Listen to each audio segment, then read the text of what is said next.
guess I'll go ahead and get started, if that's all right. Sounds good. I'm Cece Bell, and some of you may know, I am an author, somebody who writes books, and I'm also an illustrator, which means I get to draw the pictures that go in the book. And probably most of what we're going to talk about is this book right here. Raise your hand if you read this book. Some of you, all right, good, a lot of you have. We'll be talking about this in a minute. Before we do that though, I've been writing and illustrating books for kids for a long time, for about 13 years now. And I got my start writing and illustrating books about my sock monkey. And this is the very first sock monkey book that I did way back in 2003. Probably you guys might not have even been born then. So this was one of them. And then I did another one where Sock Monkey likes to do a lot of dancing. It's called Sock Monkey Boogie Woogie. Sock Monkey Boogie Woogie. And then I did one more Sock Monkey book where he is a singing cowboy. This one is called Sock Monkey Rides Again. And in this book, he has to kiss a girl. So that was the Sock Monkey book. And then I have some other ones. There's Rabbit and Robot. And a book about a giant bee who wears a wig, bee wig. And a book about a very, very tiny dog named Itty Bitty who makes a home out of a bone. That's another one. And then my most recent picture book is called I Am a Donkey, and it's all about grammar. It's a big fight between a donkey and a yam, a sweet potato, about the proper way to speak. That's another one. And sometimes I don't write the book, but I do the illustrations that go in the book. And this is a good example of one of those books that's called Bug Patrol, and it's written by somebody named Denise Mortensen. But on this side it says illustrated by Cece Bell. So that's one that's just the pictures for me. And then there's another example of that where somebody else wrote the book. In this case, my husband Tom Engelberger, who writes the Origami Yoda series, he wrote this book, and I did the pictures for this. And this is Cranky Doodle, which is all about Yankee Doodle. And in this case, Yankee Doodle, and the song, you know, Yankee Doodle goes to town. In this case, Yankee Doodle does not want to go to town, and he's a very, very grumpy, very bad sport about it. So those are some of the other books. But today we will kind of focus a little bit more on this, and I'll talk a little bit about it, and then afterwards we'll have a little bit of time for some questions, and I'll try to answer them as best I can. But this book is called El Deafo, and it is, El Deafo was the nickname that I came up for myself when I was little because I am deaf, meaning I can't hear very well. And a long time ago, maybe in about 1975, I was 4 years old, and I got very, very sick. And I got sick with a disease called meningitis. And meningitis is an infection of the brain. It's actually an infection not of the brain itself, but of the real thin membrane, the real thin skin that surrounds the brain. And that got infected, and I was very sick. I was in the hospital for 2 weeks. And sometime during that 2-week period, even though I got better, for the most part, there was a side effect of the meningitis, of the disease, and that side effect was I lost about 90% of my hearing in both ears. So I ended up getting a hearing aid, and it was a little hearing aid, a little box with these little cords that went up to my ears. I still wear hearing aids today. In fact, I have one in each ear, this is what, that's one of them, real little. And let me show you the other one. Okay, there's the other one. And they're very small, but they're very powerful. Right now, I'm talking to you, but I can't hear anything coming out of my mouth. It's like somebody came over to me, for me, and turned my volume down. I can't hear anything, but I know that I must be making sound in words because you guys are looking at me like you understand me.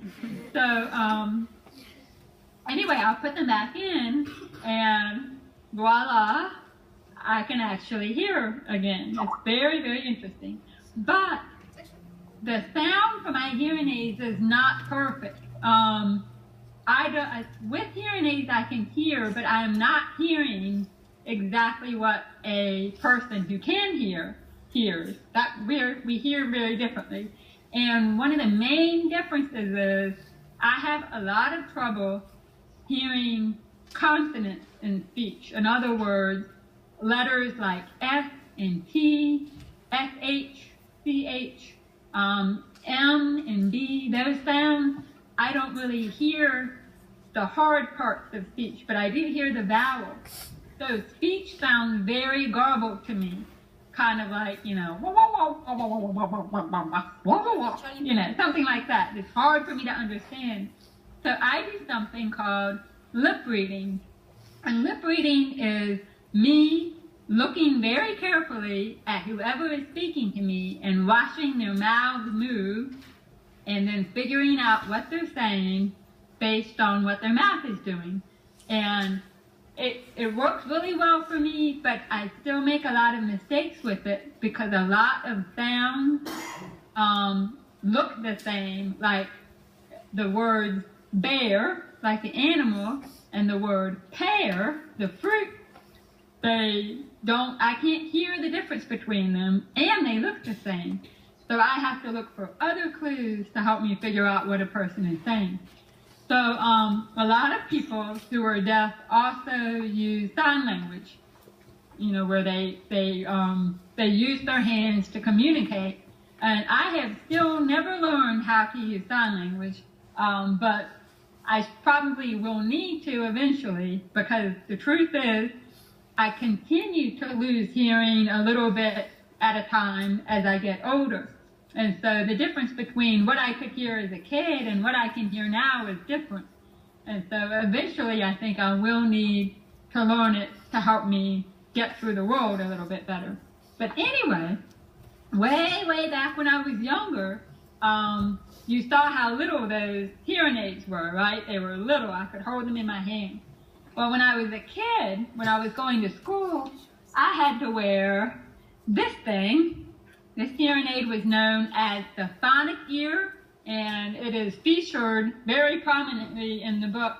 But it's got a main body, and then it has straps, and it had cords with little earpieces. And so I'm going to put it on for you so you can kind of see what it looks like. It doesn't work anymore because it's really old, but I wore this particular hearing aid in school from the 1st grade until the 6th grade. And then later I got a smaller model that kind of did the same thing. But this is what it looks like. And then these little pieces and the cords would go into my ears like this. So the full effect is something like that. Okay, so I was the only kid in my whole school who had to wear one of these. I was the only deaf kid in that school, and therefore I was the only one who had to wear one of these. So you can imagine that I was very, very embarrassed because I felt very, very different from everybody else in that whole school. And in real life, well, right now I'm wearing it over my clothes, so you can see it. But in real life, because I was the only kid in my class and in the school who had to wear one of these, the truth is, I did not wear it on the outside of my clothes. I was too embarrassed to do that. And I actually wore it under my clothes. And so when I went to school, I looked a little bit more like, let me get my sweater on. This sweater zipper doesn't work. Here we go. Whoop. I don't know if this is going to do it. Ha ha! We're having technical difficulties. Anyway, I kept it covered so it actually kind of looked more like this. Okay, it stuck out, which was kind of funny. And so I still looked a little bit funny. And the other kids were really interested in what was underneath my clothes. They're like, well, what's going on with you? How come your stomach always bunches out like that? And what I should have said was, well, I don't hear very well. It's a hearing aid. But what I actually said was, I'm pregnant. I'm going to have a baby. No, really, that's really what I said. Because I was just too embarrassed to tell them the truth, which is crazy. But I don't think my classmates believed me. But it was such a weird answer that everybody stopped asking me questions, which is exactly what I wanted. So anyway, even though I was embarrassed about this hearing aid, I kept wearing it because this thing worked together with this microphone. And this was the teacher's microphone, and she wore it. I gave it to her every day when I got to school, and she wore it around her neck like this. And sort of like that. And what this did was it made my teacher's voice really loud and really clear, but just for me. The other kids could not hear what I was hearing because they didn't have one of these big hearing aids. So basically, if my teacher was standing in the front of the class, and I was at my desk, and she said, 2 + 2 is 4 in the microphone, then I would hear her as if she were speaking right directly in my ears, as if she was sitting next to me talking right in my ear. If my teacher was all the way on the other side of the classroom, and she said 2 + 2 is 4, I would still hear her as if she were sitting right next to me talking right into my ear. This is how powerful this thing was. It was really strong. And very soon after I got this hearing aid, I discovered not only was I hearing my teacher wherever she was in the classroom, but I could hear her wherever she was in the entire school building. I could hear whatever she was doing at any time. She couldn't hear me, but I could hear her. So I heard all kinds of stuff. I could hear her walking up and down the hallway. I could hear her, back then teachers were allowed to smoke cigarettes in the building, and I would hear her exhaling all that smoke.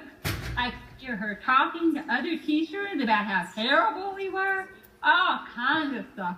And I could even hear her, and I know you're thinking about it, there's something very personal and private that every one of us has to do several times a day. And the question is, did I hear my teacher when she used the bathroom? And the answer is yes.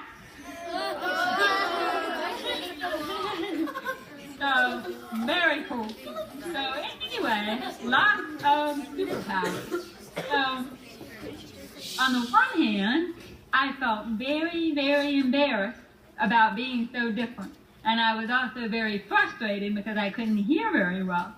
But on the other hand, when I wore this thing, and my teacher wore this thing, I suddenly had super hearing.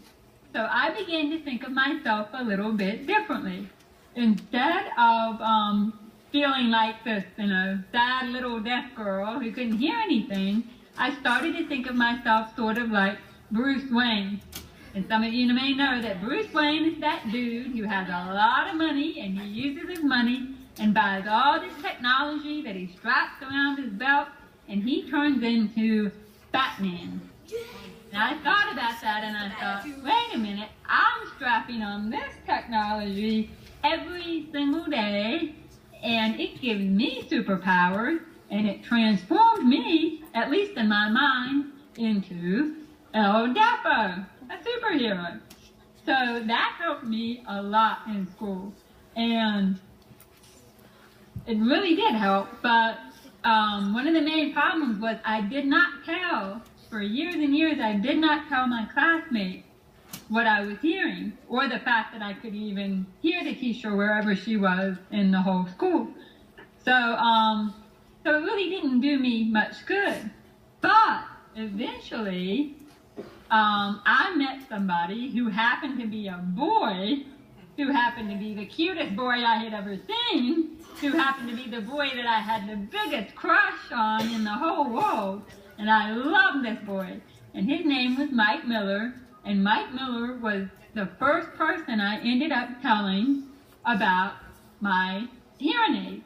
He happened to see me giggling about something. Probably I was giggling about the teacher using the bathroom, and I could hear her. That's probably what I was laughing about. And he asked me, well, what's going on with you? How come you're always laughing at stuff when there's nothing to laugh about? And so, because he was a boy, and the cutest boy in the world, and I was crazy about him, I thought to myself, this is my chance to impress this kid. And so I told him, I said, well, guess what? All this equipment that I wear, it helps me hear, and that thing that our teacher wears, that helps me hear her better than anybody. And not only that, I can hear her wherever she is in the whole school, and guess where she is right now? And Mike Miller said, well, where? And of course I told him, she's in the bathroom. And he just went, ah! So we became friends after that. And Mike Miller, if you read the book, you might remember that Mike Miller came up with some pretty fun things to do with the microphone, ways to trick the teacher, and it was awesome. So the book, even though it's a lot about hearing loss and and feeling different and feeling isolated, it's also a lot about friendship. I definitely became friends with Mike, and I also spent a lot of time in elementary school trying to find a friend who was a good match for me, who made me feel like a regular person. And I went through a lot of different people trying to find a true friend. But eventually I did find somebody who was just right for me. And so that's also what the book is about. So I'm hoping that if you do read this, or if you've already read it, I hope what you come away with from the book is that it's actually better to share the things about you that are different than it is to keep them hidden away like I did. So for such a long time, I just couldn't talk about this with anybody, and it made me very lonely and isolated. But when I started to tell my friends, or tell my classmates rather, what I could do with all this stuff and tell them how much fun it was, then I started to make friends. And that's when everything just started to make sense for me.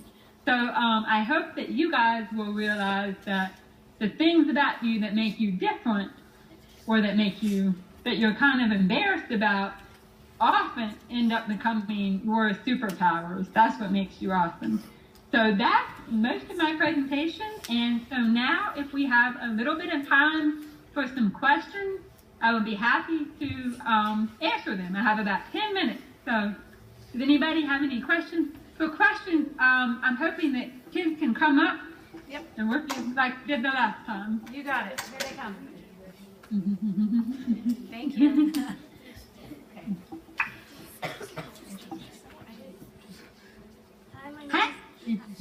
Hi, my name is Aiden. Hello. Did your teacher ever find out about your superpowers? Did the teachers ever find out? Yeah. Oh yeah, some of them did. Some of them did. A lot of them though, there's a little on-off switch here. Okay. And there was one teacher that's featured in the book who never ever turned it off. And she was the one that I was able to spy on the most.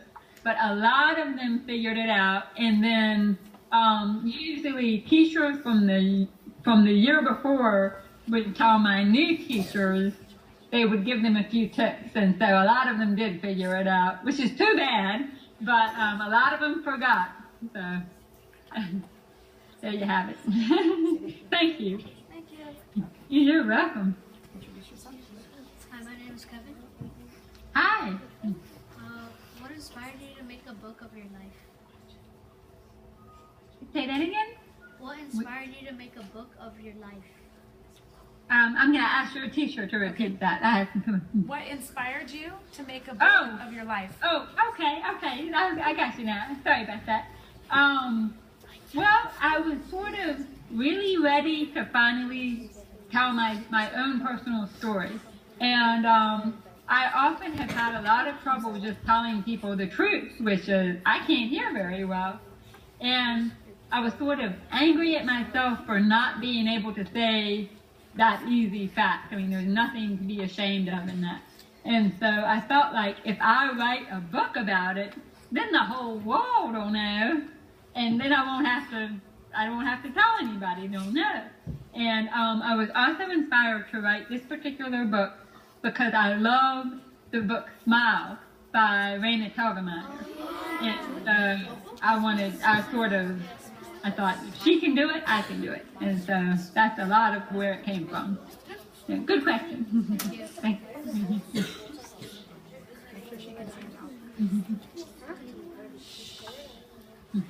Hey? Hello, my name is Diego, and I was wondering if you've ever used your hearing for an advantage for exiting out other distractions while writing books. I'm going to have your teacher repeat that. No, he's wondering if you've ever turned your hearing aid off, right? For an advantage to get rid of distractions. Right. Oh, absolutely. I have absolutely done that many times. That is the silver lining to not being able to hear, is that anytime you want to, you can just go click and turn the rest of the world off. So stuff like when, like leaf blowers, I hate leaf blowing. No, I can turn them off. I have 2 kids, and anytime they start whining, I just turn them off. You know, so any kind of sound that I don't like, so I do that a lot. But I try not to. If somebody's trying to have a conversation with me, I don't turn it off during that. But just irritating noises. That's a good question. Thanks. Hi, my name is Alexia. Do you have any pets? Do I have any pets? I do. I have a little dog. He's not here with me right now. I have a little dog named Deafo, and he's real little, and he's sort of a half Jack Russell Terrier, half Chihuahua. And he's white, and he's crazy. He's the nutsiest dog you've ever seen. Do you have any pets? Yeah.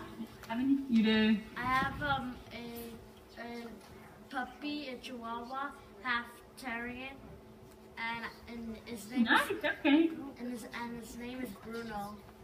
Bruno! Oh, is he named after Bruno Mars? I like Bruno Mars. My dog is named Esso, E-S-S-O, and he's named after this old gas station. Have you ever heard of the Exxon gas station? Exxon? Well, Exxon is this big gas station company, and before it was Exxon, it was Esso, E-S-S-O, and so that's the name of my dog. Cool, well tell Bruno hi for me. Thank you. Thank you. Okay, this is a good one. I want to know this answer. Okay. Hi, my name is Joseph. Hi. I'm wondering, why did you choose yourself to be a bunny in the book of Deafo? Why am I a rabbit, a bunny? Okay, that's a good question. One of the main reasons is that bunnies are cute. Everybody likes bunnies, right? Everybody likes bunnies. But the main reason is that bunny and rabbits have really big ears, and rabbits also hear really well. And I was trying to show in the book that I felt like the one rabbit in a whole school of rabbits who had the big giant ears, but the ears didn't work. And then you might remember that when I put on, oops, when I put on the old hearing aid, the little earpieces went up to my ears like this with the cord. In the book, because the rabbits, the cords go all the way up over my head, and so that's more like what it felt like. I felt like a very visible person because I was so different. Even though the other kids, I don't think really paying that much attention to me, but this is what I felt like, that I was conspicuous, that everybody was looking at me. So those are the main reasons. Thank you. Okay, we're going to do 2 more questions. Okay, 2 more. That sounds good. My name is David. Is it true in the book that you poked your eye? Say that again? If you poked your eye when you were there? In the book, you talk about poking your eye, he's saying. Is that true? Can you move over just a little bit? Sorry. Yeah, yeah. He's asking if you poked your eye for real. In the book, you talk about poking your eye, he's saying. And Yes. That definitely happened, yes. Just about exactly how it happens in the book. I was chasing after my friend Martha, and I ran into a tree, and she thought it was her fault, and it wasn't her fault at all. It was my fault because I'm clumsy. But it did happen, but my eye got better, thankfully. So it's not like I lost sight and hearing, it just hurt, and it bled a little bit. But that really did happen. You're welcome. Hi, my name is Christian. Whatever happened to Martha? What happened to Martha? Okay, Martha and I are still friends to this day, and I live in Virginia now, and Martha lives a couple of states south of me in South Carolina. And she got married, and she has 3 kids, and she works for what do you call it? She works with animals, with dogs, and she helps take care of the dogs in the county in South Carolina where she works, where she lives. So she's lovely. She's still very, very funny, and she still has red hair. Thank you. Okay, well, Cece, they're about to find out that each class gets a copy of Deafo to take back to your classroom.